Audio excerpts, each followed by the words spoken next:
और जितना जल्दी हो सके उस जूनियर डॉक्टर को न्याय मिलना चाहिए। इसके साथ ही जिस बच्ची के साथ मुजफ्फरपुर में दुर्घटना हुई है उसको भी न्याय मिलना चाहिए। घटना के संबंध में हमने एक डॉक्टर साहब से बात की और डॉक्टर साहब से रिक्वेस्ट किया कि आप क्या कहना चाहते हैं, कि वो बड़े कटिहार मेडिकल कॉलेज के डॉक्टर हैं, पेडियाट्रिक डिपार्टमेंट जो होता है, जो बच्चों का इलाज जिसमें किया जाता है, उसके विभागाध्यक्ष हैं। उनसे हमने बात की कि आपका इसमें क्या कहना है। अभी पिछले हफ्ते बहुत हृदय विदारक और अत्यंत दुखी और विचलित कर देने वाली खबरें लगातार आ रही।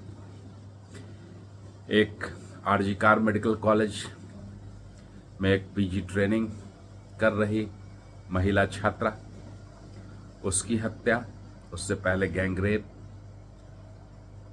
एक नर्स उत्तराखंड में, उसके साथ भी कुछ ऐसा ही हुआ।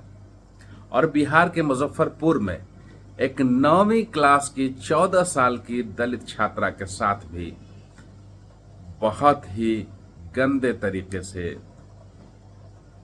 नृशंस हत्या की गई। उससे पहले बलात्कार किया गया और न जाने क्या क्या किया गया उसके शरीर के साथ।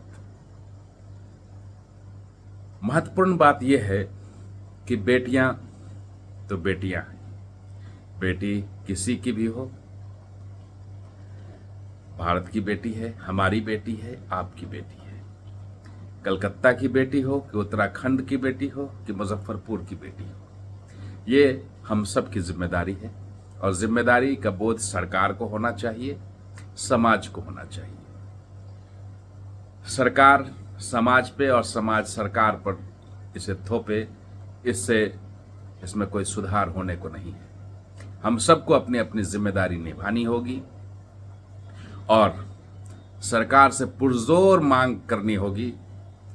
कोई एक निर्भया, आसिफा या अभी आरजी कार मेडिकल कॉलेज, कोई भी हो, ये सब हमारी बेटियां हैं। इनकी रक्षा करना हमारा कर्तव्य है और हमें निश्चित रूप से सरकार से लगातार मांग करनी चाहिए और दबाव बनाए रखना चाहिए कि सरकार ऐसे अपराध करने वालों पर शिकंजा कसे और कुछ ऐसी व्यवस्था बनाए कि ऐसी विभत्स घटना करने वाले लोग 4000 बार कम से कम सोचें इससे पहले कि इसके बाद उनका क्या होना है, क्या अंजाम होना है।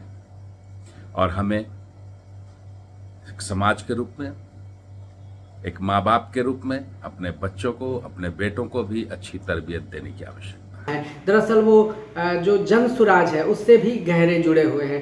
ये प्रोफेसर और विभागाध्यक्ष हैं कटिहार मेडिकल कॉलेज कटिहार के, और साथ में ये जनसुराज जो अभी पार्टी बनने वाली है उसके राज्य के कार्यवाहक समिति के सदस्य भी हैं।